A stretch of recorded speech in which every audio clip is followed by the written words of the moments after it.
ملک بھر کی طرح ضلع ہنزہ میں بھی یوم یکجہتی کشمیر کے سلسلے میں ریلی کا انعقاد کیا گیا،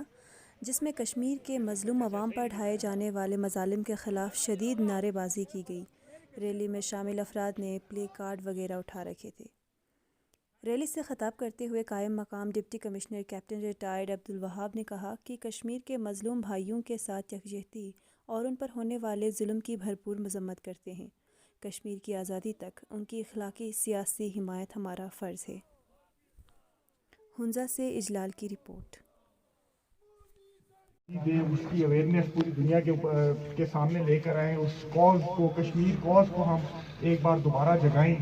اور ہم اس سولیڈیریٹی واک اور سولیڈیریٹی ڈے جو پورے پاکستان میں منایا جاتا ہے، اس سے یہ چیز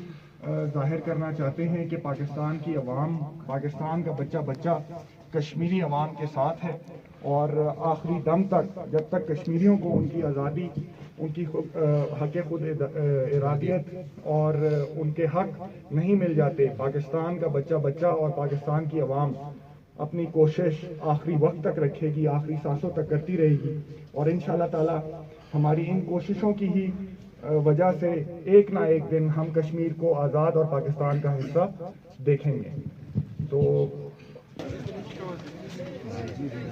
ایک دو نعروں کے ساتھ پھر ہم اس کا اختتام کریں گے۔ کشمیر بنے گا پاکستان، کشمیر بنے گا پاکستان، مودی سرکار مرد آباد، مودی سرکار مرد آباد، پاکستان زندہ باد، پاکستان زندہ باد، گلگت بلتستان زندہ باد، گلگت بلتستان زندہ باد، ڈسٹرکٹ ہنزہ زندہ باد۔